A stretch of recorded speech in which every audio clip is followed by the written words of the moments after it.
Hey guys, it's BiancaRose, and I'm here to review the book series Divergent by Veronica Roth. There are 3 books in this series, Divergent, Insurgent, and Allegiant. And I just finished Allegiant like 5 minutes ago, and it was amazing, and I'm still freaking out because you'd understand if you read it, oh my gosh. And if you've read it, leave me in the comments below what you thought about it. But for those who don't know what Divergent is about, I'll kind of give you a little background to what it's kind of based off of. And so it is set in the future, and the government previously had believed that there are certain personality traits that are causing war and violence.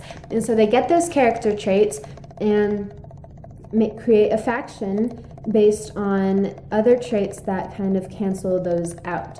So for instance, they thought that being a coward was one of the traits that was so bad and negative, and so they created the Dauntless faction, which focuses on having courage, being brave, and strength. And so that's what Dauntless was about. The people that thought hatred and being mean to each other was bad, they created the Amity faction, or the Amity. I don't know how to pronounce most of these, forgive me. But they created the Amity faction, which is based around love and kindness. And so there are several factions. There's Amity, there's Dauntless, there's Abnegation, Erudite, Candor, and I think that's everything. I want to say that's everything. I'm sorry if it isn't. I'm still freaking out because I wasn't expecting that to happen. Anyway, so this book is about the girl, Beatrice, and her life story through it. She turned 16 in the beginning of the book, and so everyone's in a faction, and each faction believes in that one thing, that trait, and they base their entire lives around that. That's their belief, that is what they're focused on, that's what they do all the time, and they dress of the color of their faction. So Abnegation is gray, Dauntless is black, Amity is red and yellow, and like that. So you can tell what faction you're in by what you wear. And so she's born into Abnegation because both of her parents are Abnegation. And when you turn 16, you take this test to kind of see what faction you belong in based on the decisions you make within the simulation.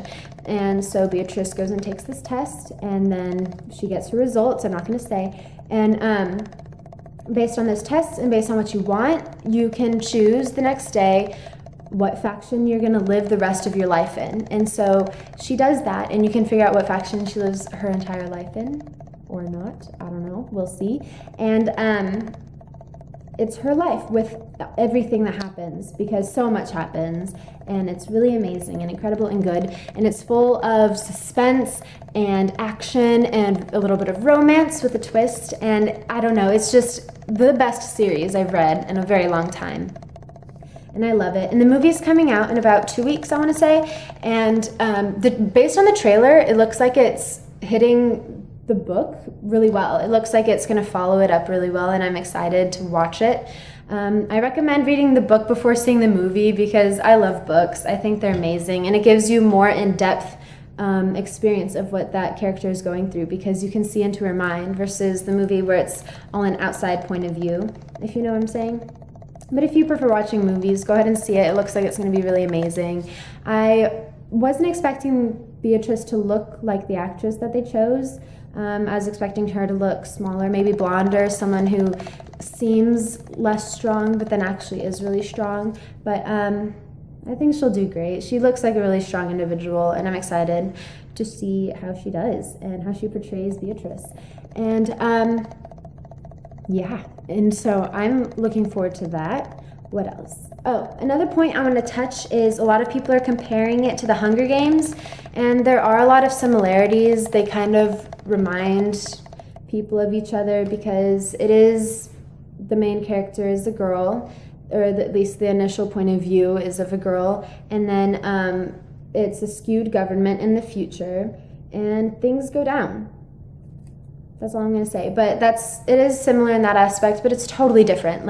I enjoyed the Hunger Games, but I loved Divergent. I would read Divergent over the Hunger Games any day. And I'm excited for the movies. I love the Hunger Games, big fan, but Divergent is where it's at, I think. Hate me if you want to, but I really enjoyed the books a lot more, and I am crazy about them. I don't know what I'm gonna do, because I've been reading that, like, ask anyone I know. I've been reading them nonstop, and now that I'm done with them, I'm gonna have to pick up on a TV show or something, because I don't know where to go from here, and so I'm kind of freaking out. But it's amazing, and I recommend the book to everybody. I give it 5 stars. 5 stars, a secret 10, but 5. And then 2 thumbs up, all the hands in the air, just because I don't care, and I'm dancing. Okay, I'm really lame, but I loved it. It was a really amazing series, and I recommend it to everybody, and I hope you enjoy the books, and I hope you enjoy the movie, and have a really great day, and yeah, bye!